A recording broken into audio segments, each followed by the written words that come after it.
এখানকার মানুষ তার অধিকার প্রতিষ্ঠার জন্য আমাকে নির্বাচিত করেছে। আমি আপনাদের সহযোগিতা চাইব, দাবি আমার আছে।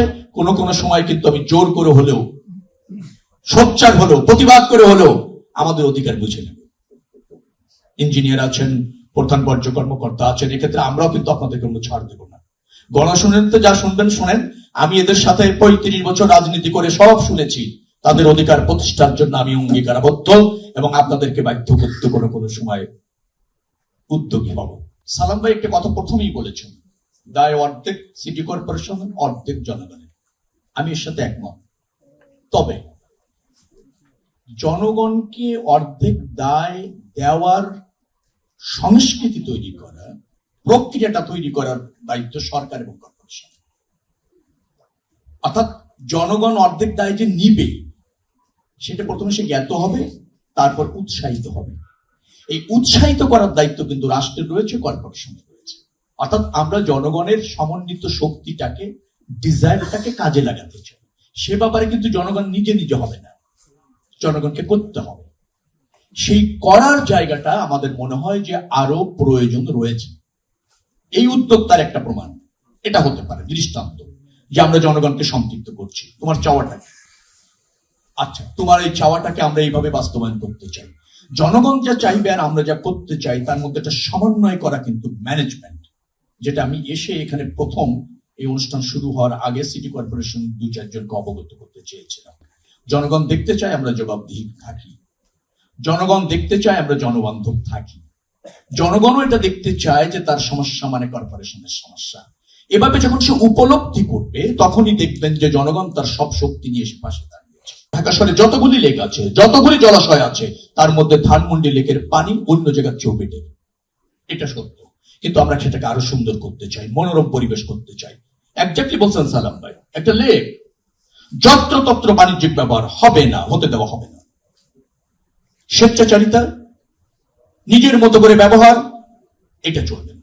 সামগ্রিক স্বার্থে, শৃঙ্খলার স্বার্থে আমি আবারও বলছি, এই লেকটাকে আমরা যে আদলে ডিজাইন করেছি, আমার যদি বুঝতে ভুল না হয়, আমরা ঝলমলে লেক করছি না, আমরা মনোরম, প্রশান্তিময়, ন্যাচারাল বিউটিফিকেশনের মধ্যে রাখতে চাচ্ছি। এটা ধানমন্ডি একটা অভিজাত এলাকা, এলাকার বাসিন্দাগুলির মননের চর্চাটাও বেশ ভালো। আর এই এলাকার সিটি কর্পোরেশনের প্রশাসক যিনি আছেন তিনিও মননের চর্চায় অনেক ভালো। আমি মেম্বার অফ পার্লামেন্ট, রাজনীতিবিদ, মননের চর্চা বুঝি না, তবে ধারণ করতে জানি। কতটুকু আছে জানি না, কিন্তু আমি এটা ধারণ করি যে একজন মানুষ তার এলাকায় একটা প্রকৃতির সাথে কিছু সময় কাটাবে।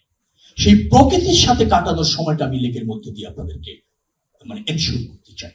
জলাবদ্ধতা, সেটা নিয়ে সিটি কর্পোরেশনের সহযোগিতায় আমরা একটা বড় প্রকল্প ইতিমধ্যে গ্রহণ করেছি। আমার বিশ্বাস এই এলাকার জলাবদ্ধতা 350 কোটি টাকার প্রকল্প, আমি যদি ভুল না করে থাকি, সেটাও বাস্তবায়ন হতে চলেছে। অর্থাৎ সিটি কর্পোরেশন যথাযথভাবে ফাংশন করছে, করতে চাইছে। এই এলাকার মেম্বার অফ পার্লামেন্ট হিসেবে আমার যে দায়িত্ব আপনাদের প্রতি আছে, যে অঙ্গীকার আছে, আমি তা পালনে ব্রত আছি। আমার একটা দুর্ভাগ্য হয়েছে, আমি সারা বাংলাদেশের যোগাযোগ ব্যবস্থার আমূল পরিবর্তন করতে পারছি এবং চাইছি এবং করব। সেটা হচ্ছে রোড, রেল এবং নৌ। কিন্তু আমার যে নির্বাচনী এলাকা তুলে দিতে হচ্ছে সালাম ভাইয়ের হাতে, কারণ এটা সিটি কর্পোরেশনের অন্তর্ভুক্ত। আমি ওনাকে উৎসাহিত করতে পারবো, সহযোগিতা করতে পারবো, কিন্তু মূল দায়িত্বটা সিটি কর্পোরেশনকে পালন করতে হবে। এবং সে জায়গায় আমি ইতিমধ্যে যে সমস্ত কর্মকর্তাদের সাথে পরিচিত হয়েছি, আমি জেনেছি তাদের ইচ্ছা আগ্রহে কোনো ঘাটতি নাই। আমাদের সহযোগিতা যদি পায়, অর্থাৎ এই নাগরিক যারা আপনারা সামনে আছেন, তারাও কিন্তু আপনাদের এই রাষ্ট্রটা আপনার, এই রাষ্ট্রে আপনার অধিকার আছে, এই রাষ্ট্রে আপনার মতামত আছে, এই রাষ্ট্রকে সঠিকভাবে ফাংশন করানোর দায়িত্ব আপনার আছে। আপনারা সেখান থেকে সমস্যা এগিয়ে আসুন। আমি দায়িত্ব নিয়ে বলছি, এই সরকার জবাবদিহিমূলক সরকার এবং আপনাদের ভোটে নির্বাচিত সরকার। আপনারা যা চান, যা ধারণ করেন, যা দেখতে চান, তা প্রতিষ্ঠিত করার জন্য আমাদের দায়বদ্ধতা রয়েছে এবং অঙ্গীকার রয়েছে। জননেতা তারেক রহমান প্রধানমন্ত্রীর সরকার কিন্তু নিশ্চয়ই আপনারা দেখেছেন জনবান্ধব সরকার থাকতে চায় যে কোনো মূল্যে। অর্থাৎ আমরা এই যে আপনারা যারা নাগরিক, তারা মতামত দিবেন, সিটি কর্পোরেশন আমলে নেবে। আপনাদের অনেক মতামত আমি জানি, কারণ আপনাদের সাথে সারাদিন আমাকে কম বেশি কাটাতে হয়। নিশ্চয়ই আমি আপনাদের প্রতিনিধি হিসাবে সিটি কর্পোরেশনের সাথে অঙ্গাঙ্গি ভাবে থেকে তা বাস্তবায়ন করতে চাইব। আমি আবারও বলি, হকার নিয়ন্ত্রণ করতে হবে। যত্র তত্র যেভাবে সেভাবে স্বেচ্ছাধীন থাকতে একটা সভ্য সমাজ এবং রাষ্ট্রে পারে না। একটা লেক তার বাণিজ্যিক ব্যবহার ইচ্ছা মতো চলবে না, সেটা আমরা নিয়ন্ত্রণ করব, পরিচালিত করব, এবং যাই থাকবে না কেন তা কোনো অবস্থাতে কারোর জন্য প্রতিবন্ধকতা অথবা ধরেন যাপিত জীবনের ক্ষেত্রে অন্তরায়, দুর্বিষহ এটা মানা হবে না।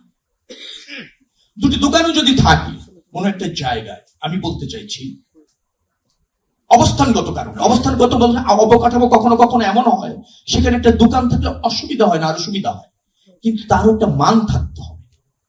আপনি যা ইচ্ছা তাই নিয়ে বসে গেলেন, যেভাবে ইচ্ছা সেভাবে একটা কাঠটার দিয়ে আপনার মতো করে বানিয়ে নিয়ে আসলেন, পানি পড়ে না রোদ পড়ে না হইলেই হলো, তা হবে না।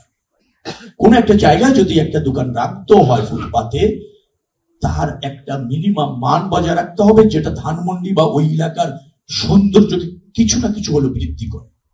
এট দ্য সেম টাইম হয়তো যিনি দিয়েছেন বা দেওয়ার বৈধতা পেয়েছেন তার কিছু উপার্জন হলো। এভাবে হলে হয়তো দু চারটি কনসিডারেশনে যাওয়া যাবে, কিন্তু লেক তার ডিজাইনের 1% ব্যত্যয় হতে পারবে না। আমি থাকতে আমরা হতে দেব না। এখানকার মানুষ তার অধিকার প্রতিষ্ঠার জন্য আমাকে নির্বাচিত করেছে, আমি আপনাদের সহযোগিতা চাইব। দাবি আমার আছে, কোন কোন সময় কিন্তু আমি জোর করে হলেও, সোচ্চার হলেও, প্রতিবাদ করে হলেও আমাদের অধিকার বুঝে নেব। ইঞ্জিনিয়ার আছেন, প্রধান বর্জ্য কর্মকর্তা আছেন, এক্ষেত্রে আমরাও কিন্তু আপনাদের কোনো ছাড় দেব না। গণশুনানিতে যা শুনবেন শোনেন, আমি এদের সাথে 35 বছর রাজনীতি করে সব শুনেছি। তাদের অধিকার প্রতিষ্ঠার জন্য আমি অঙ্গীকারাবদ্ধ এবং আপনাদেরকে বাধ্য করতে কোনো সময় উদ্যোগী হব। আমার বিশ্বাস আপনি ঢাকা মহানগর দক্ষিণ সিটি কর্পোরেশনকে সেভাবে সাজাবেন, এই আস্থাও আপনার উপর দল রেখেছে। অর্থাৎ আমাদের সবারই দায়িত্ব বোধের জায়গা থেকে সমন্বিতভাবে কাজ করলে এই মহানগরের ভিন্ন চিত্র মানুষ দেখতে পারবে।